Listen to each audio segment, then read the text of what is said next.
오늘 우리에게 주시는 하나님의 말씀은 마가복음 1장 9절에서 11절까지의 말씀까지입니다. 한 절씩 교독을 하도록 하겠습니다. 그때 예수께서 갈릴리 나사렛으로부터 와서 요단강에서 요한에게 세례를 받으시고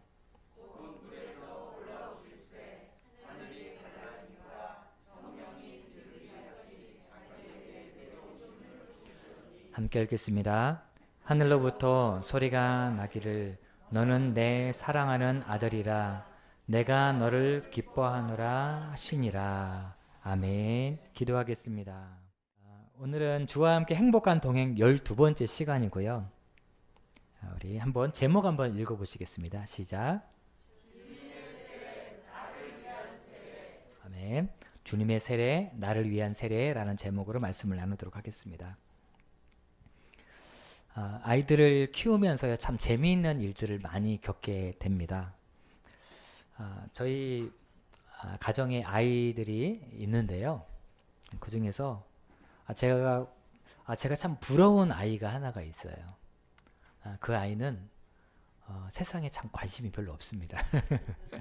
세상이 어떻게 돌아가는지 별 관심이 없어요. 그냥 혼자 늘 즐겁게 그냥 이렇게 살아가는 저희 아이가 있습니다. 프라이버시 때문에 이름은 밝힐 수가 없고요. 네, 그 아이가 이름을 밝힐 수가 없습니다. 제가 그냥 기호로만 네, 이렇게 밝히는데요. 정말 제가 보면서 나 너 너무 닮고 싶다. 이런 아이가 있어요. 한 번은 그 아이가 옷을 입는 겁니다. 옷을 입다가 갑자기 아이가 이렇게 말하는 거예요. 단추를 채우다가 갑자기 깜짝 놀라서 이렇게 말했습니다. 아빠, 단추가 하나 없어. 라고 저에게 우리 아이가 얘기하는 거예요. 그래서 제가 가만히 봤더니 단추가 어떻게 될게요? 네, 잘못 채운 거예요. 제가 단추를 잘못 채웠잖아. 위에 하나 단추 빠뜨려 놓고 채웠잖아. 그러니까 당연히 마지막에 단추가 하나 부족하지. 이렇게 제가 이야기를 했어요. 그랬더니 다시 원래대로 이렇게 단추를 채우더라고요. 여러분들 이러신 경험 있으시죠? 네, 저도 옛날에 이런 경험이 있었던 것 같아요. 그 아이가 단추를 다시 채우는 모습을 보면서 이런 생각이 들었습니다. 그래서 옛말에 옛 어르신들이 첫 단추를 잘 채워야 한다는 그런 말씀을 하신 건가 보다. 이런 생각을 했습니다. 시작이 반이다 라는 말도 있는 것처럼 우리의 인생에 있어서 첫 출발점은 굉장히 중요한 것을 우리가 깨닫게 되는 것 같습니다. 특별히 교회도 마찬가지예요. 어떤 교회에서 처음 신앙을 시작하셨는지 굉장히 중요합니다. 교회가 다 하나님의 교회이지만, 주님의 몸된 교회이지만 교회마다 색깔이 조금씩 달라요. 그래서 어떤 교회는 약간 인본주의적인 그런 색깔이 조금 있는 교회가 많이는 아니고요. 더러 조금씩 있으십니다. 그런 교회에서 신앙의 첫 출발을 하신 분들은 예수 안에 있는, 복음 안에 있는, 성령 안에 있는 그 놀라운 그 은혜를 마음껏 누리지 못해요. 뿐만 아니라 어떤 분들은 신비주의적인 어떤 신앙을 가르치는 그런 교회들도 있습니다. 그런 교회에서 신앙생활을 첫 출발하신 분들은요, 하나님의 말씀을 바르게 배울 기회가 조금 없는 것을 보게 돼요. 늘 환상만 바라보고 방언에만 관심을 갖다가 하나님의 역사를 놓치는 경우가 있는 것을 보게 됩니다. 첫 출발점이 되게 중요해요. 왜냐면요, 제가 오랫동안 사역을 하다 보니까 처음에 어떤 신앙으로 자리 잡았느냐에 따라서 그 신앙에서 벗어나지 못하는 경우가 너무나 많이 있더라고요. 그래서 처음이 굉장히 중요하시요. 좋은 교회를 만나면 예수님이 누구이신지, 우리가 이 땅에서 어떤 삶을 살아가야 되는지에 대해서 알게 되고, 예수님을 닮아가는 삶에 대해서, 예수 안에 있는 놀라운 부유함에 대해서도 알게 됩니다. 그래서 첫 출발점을 좋은 교회에서 시작하는 것이 참으로 중요한 것 같아요. 여러분들, 저희 교회는 좋은 교회인 줄로 믿습니다. 네, 감사합니다. 네, 일부 예배 때보다 아멘이 더 컸습니다. 그래서 더 감사합니다. 네, 저희 교회는요, 좋은 교회이고, 실제로 제가 저희 교회라서 말씀드리는 것이 아니라 저희 교회 너무 좋은 교회예요. 그리고 너무 좋으신 성도님들이 많이 계세요. 저희 교회에서는요, 한 사람만 잘하면 될 것 같아요. 목사만 좀 좋은 목사 되면 저희 교회가 더 좋은 교회가 될 수 있을 것 같습니다. 예수님께서 나는 선한 목자다 라고 얘기하셨잖아요. 저만 예수님처럼 선한 목자로 이렇게 닮아가면 저희 교회는 더 좋은 교회가 될 거라는 그런 생각이 듭니다. 이처럼 세상에서도 첫 출발점이 중요하고 우리의 인생에 있어서도 신앙에서도 첫 출발점이 되게 중요해요. 그래서 그런지 예수님께서도요, 첫 사역을 출발하시면서 아주 굉장히 의미 있는, 굉장히 중요한 사역으로부터 시작했다라는 것을 우리가 오늘 본문 말씀을 통해서 깨닫게 됩니다. 예수님께서도요, 첫 출발점을 굉장히 중요한 사건으로 시작하고 있는 것을 우리가 보게 됩니다.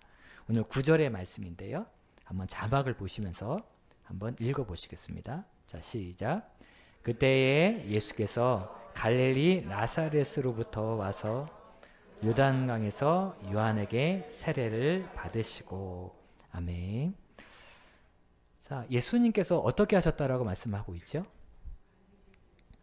예수님께서 뭘 하셨어요?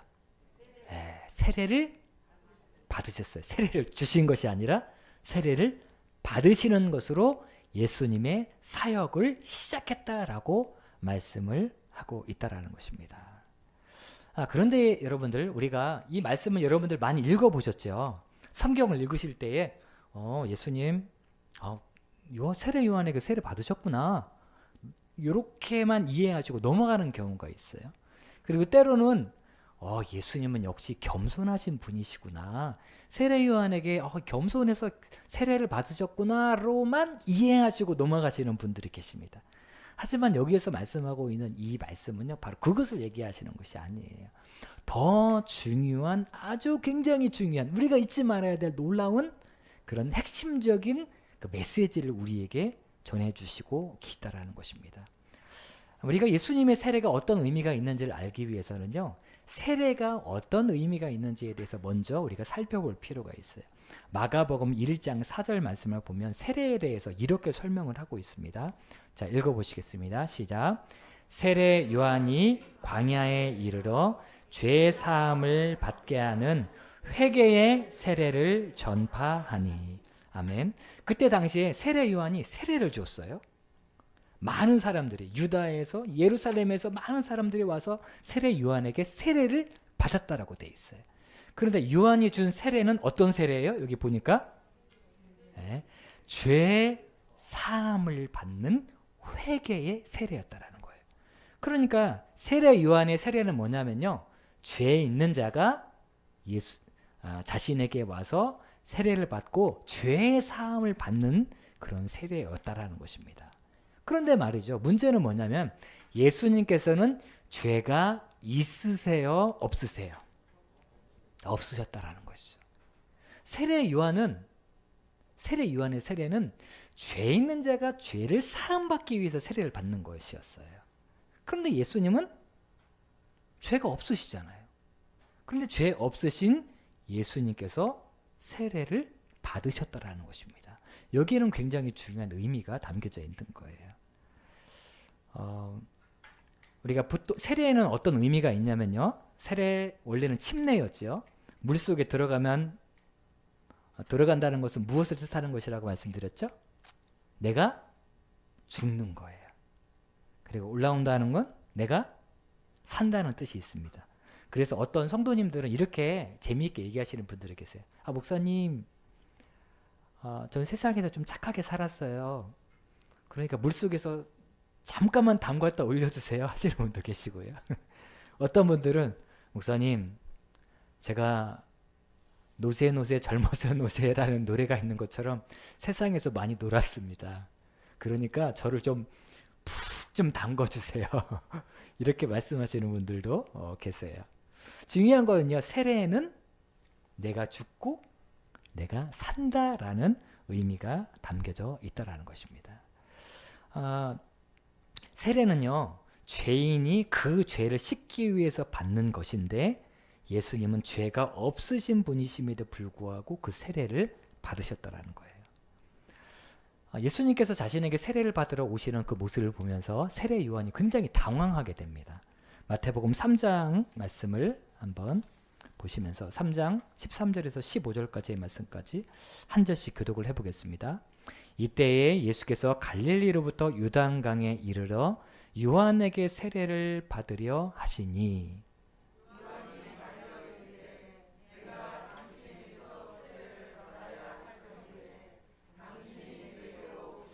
함께 읽겠습니다. 예수께서 대답하여 이르시되 이제 허락하라. 우리가 이와 같이 하여 모든 의를 이루는 것이 합당하니라 하시니 이에 요한이 허락하는지라. 아멘. 세례 요한이 깜짝 놀랐습니다. 왜냐하면 세례는 죄 있는 자가 받는 것이거든요. 그런데 예수님께서 자신에게 오셨단 말이죠. 그런데 그때 예수님께서 말씀하신데 모든 의를 이루는 것이 합당하니라. 네가 나에게 세례를 줌으로 말미암아 모든 의를 이루는 것이 합당하니라 라고 말씀하고 있어요. 여기서 말하는 모든 의는요, 어떤 의를 뜻하느냐 하면 하나님의 의를 뜻하는 것입니다. 하나님께서 계획해 놓으신 의를 이루는 사건이다 라는 것을 말씀을 하고 있는 것이에요. 이것을 조금 더 알기 쉽게 설명을 해드리면요, 예수님께서 세례 받으심으로 말미암아 어떻게 세례를 받으셨어요? 모든 이들의 죄를 안고 세례를 받으심으로 말미암아 모든 사람들의 죄를 사하신다라는 뜻이 담겨져 있는 것이 바로 예수님의 세례인 것입니다. 제가 예수님의 세례에 대해서 정확하게 명확하게 여러분들의 마음속에 들어갈 수 있는 한 사건에 대해서 여러분들에게 소개해 드리도록 하겠습니다. 미국의 목사님 중에서 고든 맥도날드라는 목사님이 계세요. 참고적으로 이 맥도날드 목사님은 맥도날드 햄버거와는 관련이 없다는 것을 제가 먼저 말씀을 드리겠습니다. 이 고든 맥도날드 목사님은요, 굉장히 훌륭한 목회자예요. 그리고 탁월한 교사입니다. 잘 가르치시고, 게다가 지난 수십 년 동안 기독교 출판 분야에서 베스트셀러를 많이 펴낸 목사님이에요. 굉장히 유명한 목사님입니다. 모든 교인들이 그분을 사랑했고요, 수많은 그리스도인들이 이 맥도날드 목사님을 굉장히 존경했습니다. 우리나라에도 이분 팬이 굉장히 많으세요. 그런데 어느 날 맥도날드 목사님이 간음죄를 저지르게 됩니다. 한동안 그 일은 미국뿐만 아니라 전 세계적으로 모든 그리스도인들에게 굉장한 충격을 안겨다 주었어요. 굉장히 훌륭한 목사님이 간음죄를 지은 것 때문에 굉장히 충격이었습니다. 사실은 저도 굉장히 큰 충격을 받았어요. 이 목사님이? 라는 생각이 제 안에 있었던 것입니다. 맥도날드 목사님은요, 자신의 죄를 교인들에게 교회 앞에서 고백을 했습니다. 그리고 조용히 목회의 자리를 떠나셨어요. 그리고 한참에 여러 해가 지났습니다. 여러 해가 지나자 이 고든 맥도날드 목사님을 사랑하시는 동료 목회자들이 이 맥도날드 목사님을 회복시켜야 되겠다라는 마음으로 이제 회복을 위해서 함께 기도하고 노력하기 시작했어요. 그들은 회개하며 낙심해 있는 맥도날드 목사님을 위로하고 권면하면서 다시 목회의 길을 걷도록 계속해서 용기를 북돋아 주기 시작했습니다. 그런데 사실 여러분들 쉬운 일이 아니에요. 다시 목회를 시작한다는 것은 굉장히 쉬운 일이 아니었습니다. 그런데 그때 목사님의 아내였던 사모님이 목사님을 용서하셨고요. 그리고 목사님이 목회하셨던 교회 성도들이, 모든 성도들이 이 목사님을, 맥도날드 목사님을 용서하게 되어요. 그렇게 많은 사람들의 권면으로 다시 목회를 시작하시게 됩니다. 그리고 목사님께서, 맥도날드 목사님께서 목회를 시작하시는 첫날, 첫 주일, 어떤 본문의 말씀을 가지고 설교를 하셨냐면요, 오늘 우리가 읽은 본문 말씀이셨습니다. 목사님께서 설교를 통해서 이렇게 말씀하셨어요. 예수님이 요단강에서 세례를 받고 계셨습니다. 예수님은 세례 받으실 필요가 전혀 없는 분이시지만 다른 사람을 섬기기 위해, 즉 우리의 죄를 짊어지시기 위해 물속으로 들어가 세례를 받은 것입니다 라고 성경에 대해서 설명을 하시고, 그 다음에 바로 자신의 모습이, 자신이 예수님께서 세례 받으시는 그 당시 시대로 자신의 삶을 끌고 가게 됩니다. 그리고 이렇게 말씀하세요. 이제 여러분들 그려보시기 바랍니다. 사람들은 이제 세례관에게 세례받기 위해서 세례 예복을 입고 요단강에 들어와 있습니다. 그거 좀 닫아주시겠어요? 네, 감사합니다. 그런데 그 세례 예식이 특이했습니다. 그들이 입은 하얀 세례 예복에는 각각 명패가 붙어 있었는데 그 명패는 이름이 아니라 그들이 지난 세월 동안 살아오면서 지은 대표적인 죄목이었습니다. 예수님이 그들 앞에 서 계십니다. 수많은 사람들이 세례를 받기 위해 서 있는 가운데 이제 고든 맥도날드 목사의 차례가 되었습니다. 스스로 지금 이제 설교하시고 계시는 거예요. 그의 가슴에는, 맥도날드 목사의 가슴에는 그가 범한 죄의 목록이 커다랗게 쓰여 있었습니다. 그가 간음죄라는 명패를 달고 세례를 받으려고 하자 예수님이 고든 맥도날드 목사의 가슴에 있는 그 간음이라는 명패를 갑자기 떼시더니 자신의 가슴에 다셨습니다. 그리고 맥도날드 목사가 직접 보는 가운데 예수님이 물속으로 들어가 세례를 받으신 것입니다. 그 곁에서 고든 맥도날드 목사는 어깨를 들썩이며 통곡합니다. 예수님, 제가 죽어야 하는데, 제가 범한 죄인데. 예수님은 빙그레 웃으시며 이미 다 아신다는 듯이 그 목사님의 간음의 명패를 붙이시고 물속으로 들어가셨습니다 라고 고든 맥도날드 목사님께서 설교를 하셨어요. 예수님께서 세례받는다는 것은 무엇을 의미하는 것이죠?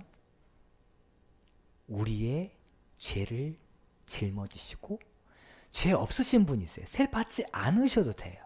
그런데 우리의 죄를 짊어지시고 예수님께서 세례 받으신다는 거예요. 죽으신다는 뜻입니다. 예수님께서 우리의 모든 죄를 짊어지시고 죽으신다는 사건이 어떤 사건이에요? 십자가의 사건이에요. 그러니까 예수님의 사역을 출발하시면서 처음 세례를 받으시면서 출발하신 이 세례의 사건은요, 자신이 온 인류의 죄를 짊어지고 십자가를 지실 것을 예표한 사건이라는 것을 우리가 기억해야 합니다. 예수님의 겸손을 뜻하는 게 아니에요. 예수님의 십자가를 예표하는 것이고요. 그렇기 때문에 우리가 성경을 읽으실 때마다 예수님께서 세례 요한 앞에 나아가서 세례를 받으실 때마다 그 말씀을 읽을 때마다 우리는 무엇을 생각해야 되냐면, 그렇구나, 예수님께서 나의 죄의 패를 떼시고 자신의 가슴에 단 이후에 나를 위해서 세례 받으셨구나, 나를 위해서 물속에 들어가셨구나, 나를 위해서 십자가로 나아가셨구나 라는 것을 우리가 생각해야 한다라는 것입니다. 이것이 바로 예수님께서 세례 받으신 그 이유라는 것을 우리가 기억해야 돼요. 그런데 말이죠, 오늘 말씀을 통해서 하나님께서 말씀하시고자 하시는 것은요, 예수님께서 우리의 모든 죄를 짊어지시고 세례를 받으셨고 십자가를 지셨다라는 것에서 머물러 있기를 원하지 아니하십니다. 예수님께서는요, 우리에게 여기에서가 아니라 더 앞으로 나아가기를 원하세요. 그러니까 마가복음 1장은 예수님께서 우리를 위해서 세례를 받으셨다는 사건이잖아. 여기서 마가복음 1장에서 머물길 원하지 아니하시고 마가복음 10장으로 나아가길 원하십니다. 여러분들 마가복음 10장에 보면은요, 어떤 사건이 있냐면 야고보와 요한의 어머니가 예수님께 찾아오는 장면이 나와요. 예수님께 찾아와서 뭐라고 청하게 되죠? 예수님이 이 나라의 왕권을 잡으실 때에 제 아들 하나는 왼팔로, 제 하나는 오른팔로 좀 사용해 주세요 라고 청하게 되는 그런 말씀이 나옵니다. 그런데요, 여기 말씀에서 우리가 빠뜨리지 말아야 될 아주 중요한 단어가 있다는 것을 우리는 기억해야 돼요. 우리 마가복음 1장에서 마가복음 10장까지 나아가야 되는데요. 마가복음 10장 38절에서 40절까지의 말씀을 한번 보시도록 하겠습니다. 한 절씩 교독하겠습니다. 예수께서 이르시되 너희는 너희가 구하는 것을 알지 못하는도다. 내가 마시는 잔을 너희가 마실 수 있으며 내가 받는 세례를 너희가 받을 수 있느냐.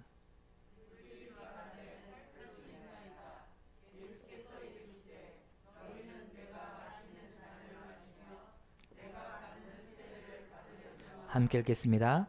내 좌우편에 앉는 것은 내가 줄 것이 아니라 누구를 위하여 준비되었든지 그들이 얻을 것이니라. 아멘. 이 말씀에서 우리가 놓치지 말아야 될 아주 중요한 단어가 있어요. 내가 마시는 잔, 내가 받는 세례입니다.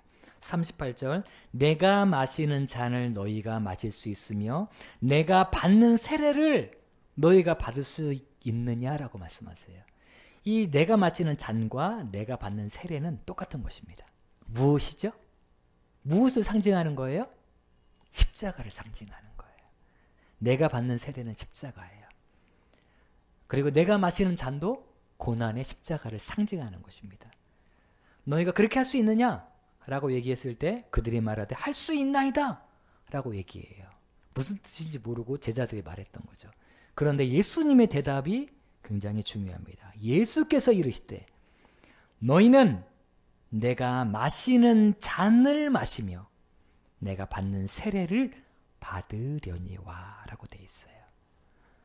예수님을 따라가는 제자들은 예수님의 잔을 마시고 예수님께서 받는 세례를 우리도 받아야 된다라는 것입니다.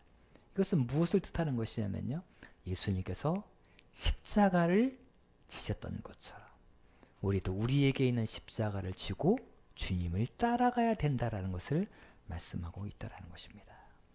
그러니까 오늘 말씀에서 예수님께서 우리의 죄를 짊어지시고 그렇게 세례를 받으셨구나 에서 끝나는 것이 아니라 예수님께서 우리의 죄를 짊어지시고 세례 받으셨고 십자가로 나아가셨던 것처럼 우리도 예수님처럼 누군가의 죄와 허물을 나의 가슴에 붙이고 세례의 장소로 나아가고 누군가의 죄와 허물을 짊어지고 십자가의 자리로 나아가야 되는구나 까지 나아가야 되는 것입니다. 이게 바로 오늘 우리에게 주시는 주님의 메시지인 거예요. 누가복음 14장 27절 말씀을 한번 보시겠습니다. 함께 읽겠습니다. 시작. 누구든지 자기 십자가를 지고 나를 따르지 않는 자도 능히 내 제자가 되지 못하리라. 아멘. 우리는 다 십자가가 있어요. 주님이 십자가를 지셨던 것처럼 우리도 십자가를 함께 져야 한다는 것입니다. 또 누가복음 9장 22절에서 24절까지의 말씀에 보면 이렇게 또 말씀하십니다. 한 절씩 교독하겠습니다. 이르시되 인자가 많은 고난을 받고 장로들과 대제사장들과 서기관들에게 버림받아 죽임을 당하고 제3일에 살아나야 하리라 하시고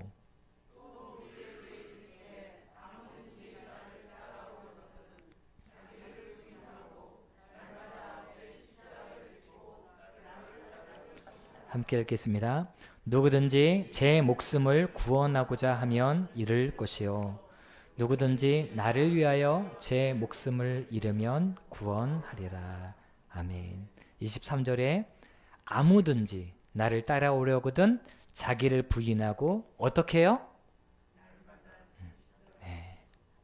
날마다 굉장히 중요합니다. 날마다 우리에게 있는 십자가를 지고 주님을 따라가야 한다라는 것입니다. 이것이 바로 주님께서 우리에게 주시는 말씀인 것이죠. 초대교회에 이런 전승이 내려온다라고 합니다. AD 61년에 네로가 기독교인들을 무섭게 박해하게 됩니다. 그때 그 너무나 큰 박해로 인해서 그 박해가 극심해지자 성도들이 베드로에게 간청을 했다는 것입니다. 빨리 피하십시오. 당신 빨리 피하셔야 합니다. 당신은 우리 교회의 첫 번째입니다. 수제자잖아요. 당신이 돌아가시면 안 됩니다. 당신은 남에게 져서 이 교회를 책임지셔야 되고 이 수많은 흩어져 있는 그리스도인들을 책임지셔야 합니다. 빨리 이 로마에서 빨리 도망치세요 라고 권면하게 돼요. 그래서 사도 베드로가 로마를 탈출하려고 합니다. 새벽에 그가 탈출하려고 하는데요. 갑자기 이런 환상을 보게 됩니다. 십자가를 메고 걸어가는 그리스도의 환상을 보게 되는데 예수님께서 십자가를 지시고 어디로 들어가시냐면 바로 로마로 들어가는 장면을 보게 됩니다. 베드로는 로마를 향해 한 걸음 한 걸음 뚜벅뚜벅 걸어가시는 예수님을 향해 이렇게 말합니다. 고바디스 도미네, 주여 어디로 가십니까? 주여 어디로 가십니까? 거기 가면 안 돼요. 거기는 핍박이 있는 곳입니다. 주님 거기 로마로 들어가지 마세요라는 그런 의미가 담겨져 있는 것이죠. 그때 예수님께서 이렇게 대답하셨다라고 합니다. 내가 나의 어린 양들을 버리고 내가 나의 어린 양들을 버리니 나는 다시 한번 십자가에 못 박히기 위해 로마로 돌아가노라 라고 말씀하셨다는 것이에요. 그 말을 들었던 베드로는 주님 그리하지 마옵소서 제가 가겠나이다 라고 결단을 하고 다시 로마로 들어갔다라는 것입니다. 핍박이 있는 로마로 들어가서 수많은 성도 한 사람 한 사람을 붙잡아주고 그 무서운 박해 가운데 있는 성도들을 위로하다가 결국에는 거꾸로 못 박혀서 십자가에 죽었다라는 그런 전승이 내려져 오고 있습니다. 오늘 예수님의 세례는요, 우리에게 이것까지 요구하시는 것입니다. 십자가의 자리까지 우리가 나아가기를 원하세요. 주님이 나의 죄를 다 씻으시고 나는 예수 그리스도의 은혜로 말미암아 자유하게 된 사람이구나 에서 끝나는 것이 아니라 나도 누군가의 죄를 허물을 덮어주고 그들의 죄를 나의 가슴에 품고 요단강으로 들어가길 원하시는 주님의 마음을 보셔야 합니다. 뿐만 아니라 예수님께서 모든 사람들을 위해서 십자가에 못 박혀 돌아가셨던 것처럼 우리도 우리에게 남겨져 있는 십자가를 지고 주님을 따르겠습니다 라고 결단하는 시간이 이 시간이 되어야 한다는 것입니다. 사랑하는 여러분들, 우리가 오늘 함께 찬양하시겠습니다. 십자가를 질 수 있나? 라는 찬양인데요. 주님께서 우리에게 물어보실 것입니다. 네가 십자가를 질 수 있느냐? 네가 나처럼 세례를 받을 수 있느냐라고 물어보실 거예요. 그때 주님이 저를 위해서 세례 받으셨던 것처럼 주님이 저를 위해서 십자가에 못 박혀 돌아가셨던 것처럼 저도 누군가의 삶을 위해서 그런 믿음으로 나아가겠습니다. 우리 다 함께 믿음으로 고백하시면서 함께 찬양하시고 기도하시겠습니다.